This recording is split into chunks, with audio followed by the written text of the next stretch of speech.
ai vô in hi December ni som thum pakhat kum sang ni le som ni pathum tlai ani a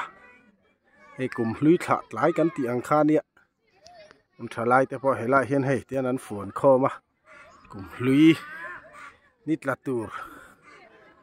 an thla liam dawn ani hei ke ni hi khowan nei deuh mai kan nia kan thalai te hi rui hlo han ti chi rui hlo han tal buai tiang hi an om mia lawa ti hian thiang hlim tak le rui lo hai lo hian in tlai anga po ti hian in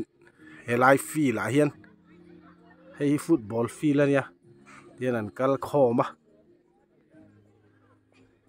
tu ma rui mel mu tur an om lo ni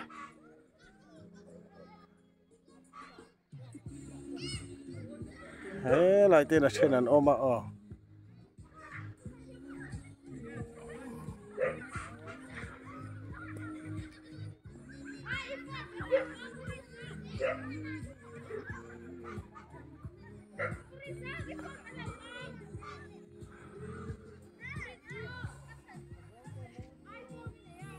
khi lại tlang po hi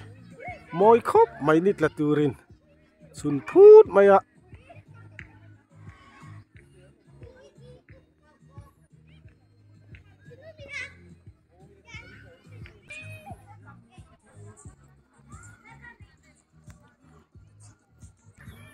he lam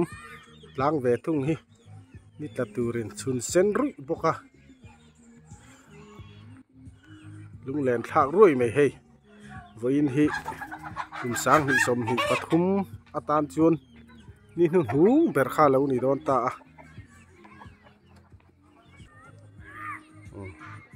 a thanin u fara